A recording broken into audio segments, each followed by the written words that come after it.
एक कंजूस आदमी ने अपने घर के आंगन में एक बीज बोया।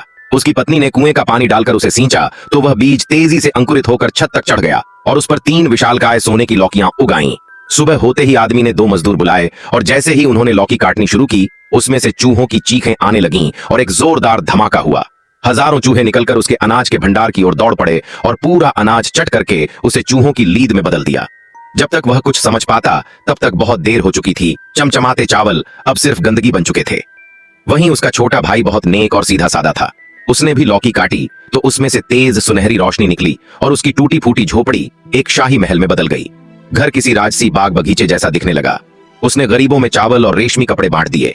जब कंजूस भाई को यह सब पता चला तो वह दौड़कर उसके घर पहुंचा। वहां की सोने की जमीन, हीरे जवाहरात और रौनक देखकर उसके मन में चोरी का ख्याल आया। मौका मिलते ही उसने सोने से भरा एक संदूक चुरा लिया और घर जाकर अपनी पत्नी को सब कुछ बता दिया।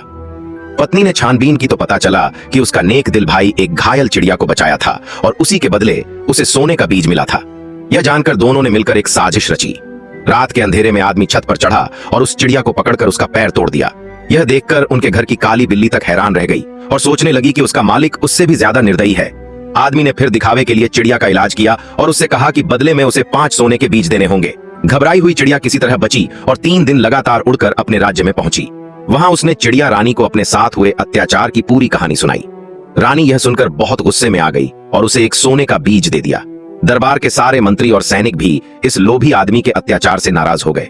आदमी को आखिरकार वो सोने का बीज मिल गया जिसका उसे लालच था। उसने उसे अपने आंगन में बोया। बीज से एक पौधा निकला और रातों रात उसमें 3 बड़ी बड़ी लौकियां उगाईं।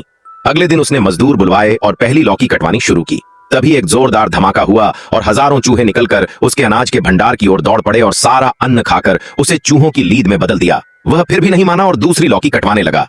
आधा कटते ही उसमें से नीली चमक निकली और 3 साधु प्रकट हुए। वे उसके घर की सारी रेशमी कपड़े और कीमती वस्तुएं उठाकर ले गए।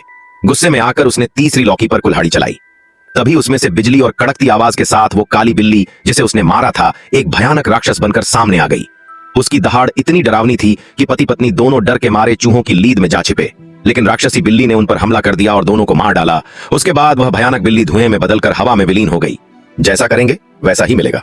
बुरा करने का सजा जरूर मिलती है, चाहे थोड़ी देर से मिले, और अच्छा करने वालों को हमेशा अच्छा फल मिलता है।